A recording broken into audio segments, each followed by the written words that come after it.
अपना उत्तराखंड देख रहे हैं आप। मैं हूं आपके साथ शीनम शर्मा। शुक्रवार को दिल्ली में सीएम पुष्कर सिंह धामी ने केंद्रीय नागरिक उड्डयन मंत्री राममोहन नायडू से मुलाकात की और उनसे उत्तराखंड में हवाई सेवाओं के सुदृढ़ीकरण और राज्य के स्थानीय उत्पादों को बढ़ावा देने से जुड़े विषयों पर चर्चा की। सीएम धामी ने हाउस ऑफ हिमालयाज के अंतर्गत प्रदेश के स्थानीय उत्पादों को देश विदेश में नई पहचान दिलाने के लिए एयरपोर्ट पर स्टॉल लगाने के फैसले का भी आभार जताया। इस दौरान मानसून के बाद चारधाम यात्रा के लिए हेली सेवाओं के सुचारू संचालन पर भी चर्चा हुई। सीएम धामी ने केंद्रीय मंत्री से देहरादून एयरपोर्ट के 24 घंटे संचालन के लिए आग्रह किया। इसके साथ ही गौचर चिन्याली सौड़ की हवाई पट्टी के विकास पर भी चर्चा की गई है।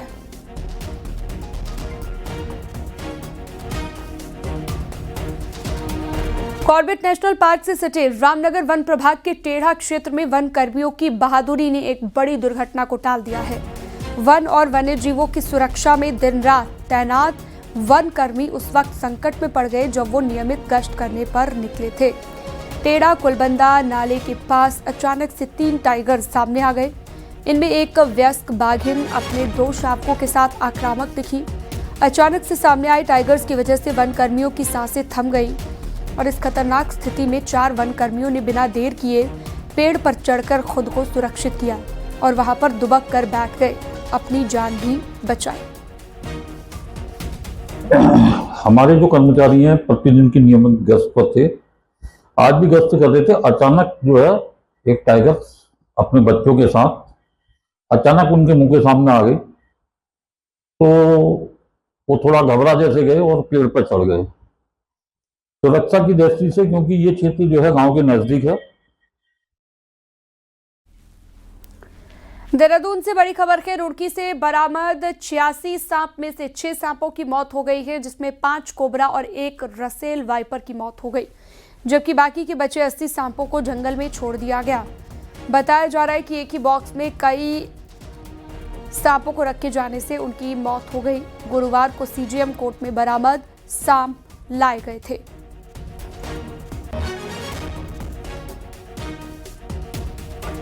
कॉर्बेट टाइगर रिजर्व के कालागढ़ से हरिद्वार में सरकारी जमीनों पर अतिक्रमण के खिलाफ प्रशासन की कार्रवाई जारी है। पथरी क्षेत्र के फूलगढ़ गांव में सरकारी जमीन पर किए गए अवैध निर्माण को प्रशासन ने ध्वस्त कर दिया। शुक्रवार को अवैध निर्माण पर प्रशासन का बुलडोजर चला।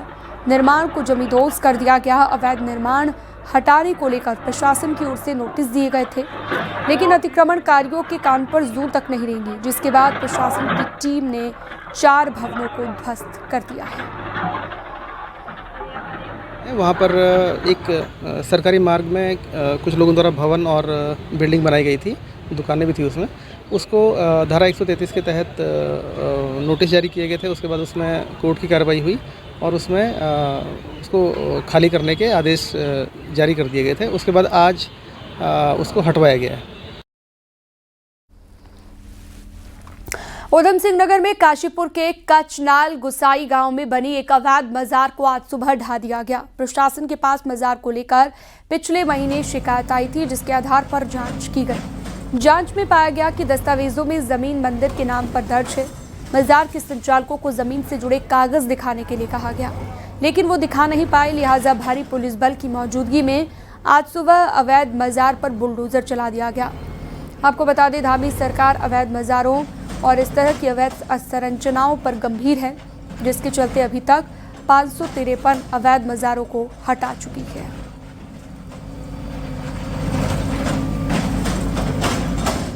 रुड़की में नगर निगम की टीम ने बीटीगंज, नेहरू स्टेडियम सहित शहर के कई इलाकों में अतिक्रमण हटाओ अभियान चलाया। इस दौरान रेहड़ी और ठेली वालों का सामान भी जब्त किया गया। नोटिस के बावजूद भी अतिक्रमण नहीं हटाया गया था। अतिक्रमण की वजह से जाम के साथ साथ लोगों को आवाजाही में भी काफी दिक्कत का सामना करना पड़ा था।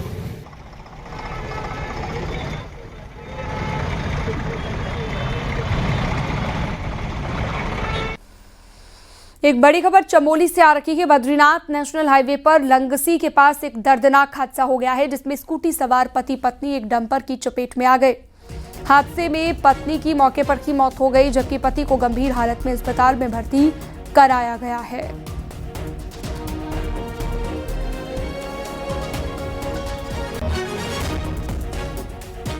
देहरादून में 23 साल के युवक अनिल सिंह ने खुद को चाकू से गोद कर आत्महत्या कर ली। विद्या विहार फेज 2 में रहने वाला युवक मानसिक रूप से बीमार बताया जा रहा है, जो पिछले 2 साल से आत्महत्या की बात करता था, लेकिन न तो परिवार न ही किसी दोस्त ने इस तरफ ध्यान दिया।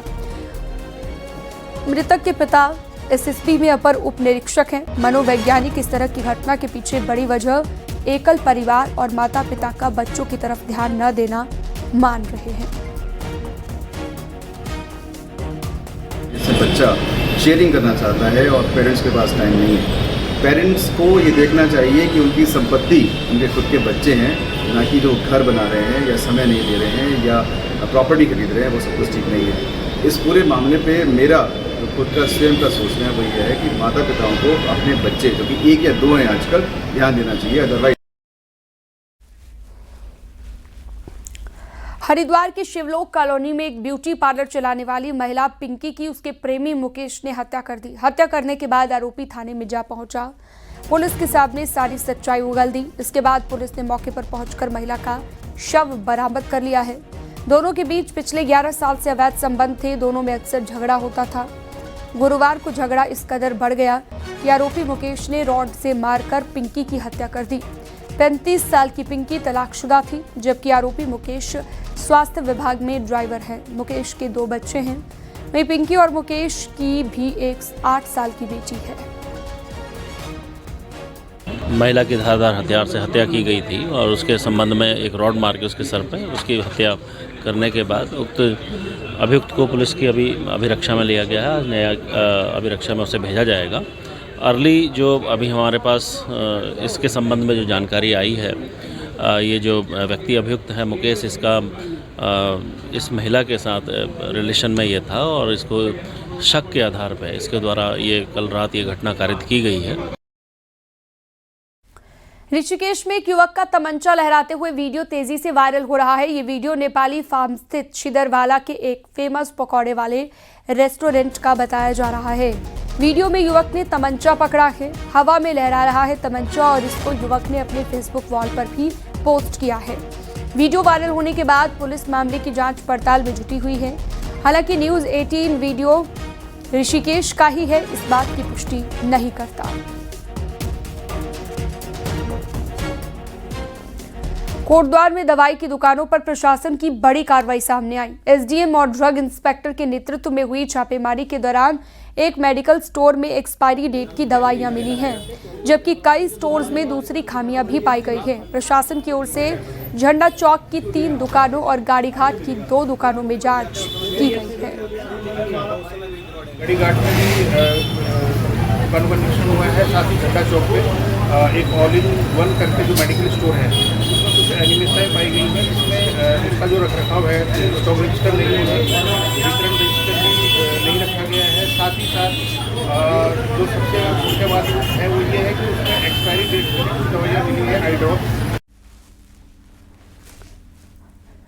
बिना जमीन और बिना हरी झंडी के क्या खेल यूनिवर्सिटी कागजों से बाहर आएगी? फॉरेस्ट से मंजूरी अब तक अटकी हुई है, लेकिन यूनिवर्सिटी शुरू करने की जल्दबाजी जारी है। ऐसे में प्रदेश के खिलाड़ियों का भविष्य टेम्परेरी इंतजाम पर टिका हुआ है। एक रिपोर्ट आपको दिखाते हैं।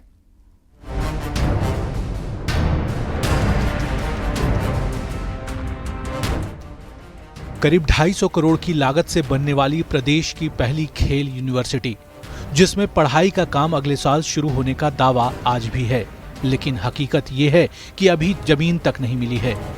हल्द्वानी के जिस गौला पार्क में ये यूनिवर्सिटी तैयार होनी है, वो फॉरेस्ट विभाग की जमीन है, जिसकी अभी तक मंजूरी नहीं मिल पाई है। ये वाली जमीन का सिलेक्शन उसमें हुआ है, लेकिन ये जमीन अभी तक जो है फॉरेस्ट के कारण स्पोर्ट्स डिपार्टमेंट को नहीं मिल पाई है। लेकिन इसके बावजूद स्पोर्ट्स डिपार्टमेंट के ऑफिसर ये दावा कर रहे हैं कि समय से स्पोर्ट्स यूनिवर्सिटी शुरू कर दी जाएगी, यानी उत्तराखंड की पहली खेल यूनिवर्सिटी यहाँ शुरू कर दी जाएगी। हमें जमीन विधिवत रूप से गौलापार में जो मिलनी है उसकी प्रक्रिया जल्दी पूरी हो जाएगी। फॉरेस्ट के पास जो फाइल है उस पर भी हम लोग प्रयास कर रहे हैं और वहाँ जो हमारा इंफ्रा बना हुआ उसी में हम लोग अभी जिस तरह से है यूनिवर्सिटी कार्य करें, कोई दिक्कत। खेल यूनिवर्सिटी के लिए हल्द्वानी के गौला पार्क स्टेडियम के ठीक बाहर मौजूद 13 हेक्टेयर फॉरेस्ट लैंड को लेने की कोशिश जारी है। ऐसे में बिना हॉस्टल और बिना प्रैक्टिकल ग्राउंड्स के क्या आधी अधूरी तैयारी के साथ प्रदेश की पहली खेल यूनिवर्सिटी लॉन्च हो जाएगी, ये बड़ा सवाल है। जबकि खेल अधिकारी इन सब चीजों को यूनिवर्सिटी के लिए जरूरी बता रहे हैं। थ्योरी क्लासेस जो होंगी वो स्टार्ट हो जाएंगी और कुछ हमारे पास ग्राउंड भी है, लेकिन जो आगे जो ज़मीन है उस पर हमारा एथलेटिक ट्रैक बनना है, सिंथेटिक ट्रैक, फुटबॉल ग्राउंड बनने हैं और प्रैक्टिकल क्लासेस के लिए जो भी ग्राउंड है, बास्केटबॉल है, वॉलीबॉल, हैंडबॉल, सारे जो भी गेम होते हैं उनकी जो प्रैक्टिकल क्लासेस होती हैं उनके लिए हमारा उसमें ग्राउंड्स बनने हैं और स्पोर्ट्स साइंसेज के क्लासेस भी होती हैं, उसके लिए लैब बनना है, छात्रावास होना है, तो ये सारी चीज़ें उसमें। प्रदेश में ये पहली बार नहीं जब यूनिवर्सिटी या कॉलेज अस्थायी इंतजाम पर शुरू हो रहे हों, लेकिन बड़ा सवाल ये है कि प्रदेश के युवाओं का भविष्य कब तक कागजी दावों और जमीन तलाशने की जद्दोजहद में अटका रहेगा। हल्द्वानी से शैलेंद्र नेगी और देहरादून से सत्येंद्र बर्तवाल की रिपोर्ट। हर साल आयोजित होने वाले valley of worlds international literature and arts festival में 25 और 26 अक्टूबर को 8 कैटेगरी में REC VOW बुक अवार्ड्स दिए जाएंगे। हिंदी साहित्य, इंग्लिश लिटरेचर के विजेताओं के नाम घोषित करते हुए फेस्टिवल के डायरेक्टर संजीव चोपड़ा ने बताया कि बुक विनर को 1 लाख रुपए की धनराशि से सम्मानित किया जाएगा। देश भर से 75 प्रकाशकों द्वारा 600 से ज्यादा बुक्स को पुरस्कारों के लिए नामित किया गया था, जिनकी बुक्स को त्रिस्तरीय चयन प्रक्रिया के बाद शॉर्ट लिस्ट किया गया। 25-26 अक्टूबर को हर साल की तरह हमारा जो 9वां संस्करण है वैली ऑफ वर्ड्स का शब्दावली का, वो हम देहरादून में कर रहे हैं और हर साल की तरह 8 जो हमारी शॉर्ट लॉन्ग जो हमारी किताबें हैं जिनको इस साल पुरस्कृत किया जा रहा है, वो सभी ऑथर्स हमारे बीच में आएंगे। और अब एक नजर पहाड़ की 10 बड़ी खबरों पर। देहरादून में 6 नशा तस्करों को पुलिस ने गिरफ्तार कर लिया है, जिनके पास से 6 लाख से ज्यादा की कीमत की स्मैक बरामद हुई है। हरिद्वार की सिडको थाना पुलिस ने 2 मोबाइल झपट मारों को दबोचा है। दोनों के पास से 6 महंगे मोबाइल बरामद हुए। कोटद्वार में एसडीएम सोहन सिंह सैनी के खिलाफ बार एसोसिएशन से जुड़े वकीलों ने प्रदर्शन किया। पत्रावली में छेड़खानी करने का आरोप लगाया। विकासनगर ने कोटी इच्छाड़ी डैम से 16 साल की लड़की का शव बरामद किया है। 2 दिन पहले ट्रॉली से गांव जाते हुए फिसलकर ये गिर गई थी। अल्मोड़ा खैरना हाईवे खुलने से लोगों को बड़ी राहत मिली है। क्वारब के पास हाईवे बीते 11 दिनों से बंद चल रहा था। रुद्रप्रयाग नगर पालिका में सभासदों ने बिना बोर्ड प्रस्ताव के टेंडर जारी करने और विकास कार्यों में अनियमितता का आरोप लगा है। अल्मोड़ा में ministerial association of circle officers का द्विवार्षिक अधिवेशन मनाया गया, जिसमें सिंचाई विभाग के राज्य भर के कर्मचारी शामिल हुए। पिथौरागढ़ की लाइफलाइन को सुरक्षित बनाने की कवायद तेज हो गई है। घाट से दिल्ली बैंड तक लाइट लगाई गई है। अल्मोड़ा जिले के कुछ निकायों में बंदरों की नसबंदी शुरू कर दी गई है। शहर में नसबंदी का काम अभी शुरू नहीं हो सका है। रुद्रप्रयाग में 17 सितंबर से 2 अक्टूबर तक 240 से ज्यादा स्वास्थ्य शिविरों का आयोजन होगा, जिससे दूरस्थ क्षेत्र के लोगों को चेकअप कराया जाएगा। हरिद्वार में अर्धकुंभ मेला की तैयारियों का जायजा लेने के लिए आज मुख्य सचिव आनंद वर्धन पहुंचे। उन्होंने 2027 में होने वाले अर्धकुंभ मेला की तैयारियों को देखा। इसके साथ ही मुख्य सचिव ने जिला प्रशासन और मेला प्रशासन के अधिकारियों के साथ बैठक की। मुख्य सचिव ने मेला नियंत्रण भवन में अधिकारियों के साथ मीटिंग भी की, जरूरी दिशा निर्देश भी दिए। मीडिया से बात करते हुए CS आनंद वर्धन ने कहा कि मेले के लिए जाने वाले स्थानीय प्रकृति के दीर्घकालीन कार्य जल्द ही शुरू कर दिए जाएंगे। पे क्या क्या कार्य होने हैं, किस तरह से होने हैं, क्या परियोजनाएं ये तैयार की जा रही हैं, उसके बारे में थोड़ी बहुत जानकारी ली गई। स्थल के अनुसार कार्य स्वीकृत होना शुरू हुआ है। अभी जो लॉन्ग ड्यूरेशन के काम हैं जिसमें कि समय लगने की संभावना है, जिसमें 8 से 10 महीने 1 साल लगता है, अभी उसकी स्वीकृति दी जा रही है और जो टेम्पररी वर्क्स हैं वो समय आने पर उसकी स्वीकृति। विश्व प्रसिद्ध केदारनाथ धाम में लगातार श्रद्धालुओं की आस्था और श्रद्धा का सैलाब उमड़ रहा है। इस साल यात्रा में अभी तक 15 लाख से ज्यादा श्रद्धालुओं ने दर्शन किए। बारिश के रुकने के बाद धाम में श्रद्धालुओं का आना जाना शुरू हो गया है। केदारनाथ विधायक आशा नौटियाल ने उम्मीद जताई है कि अब यात्रा में तेजी आएगी।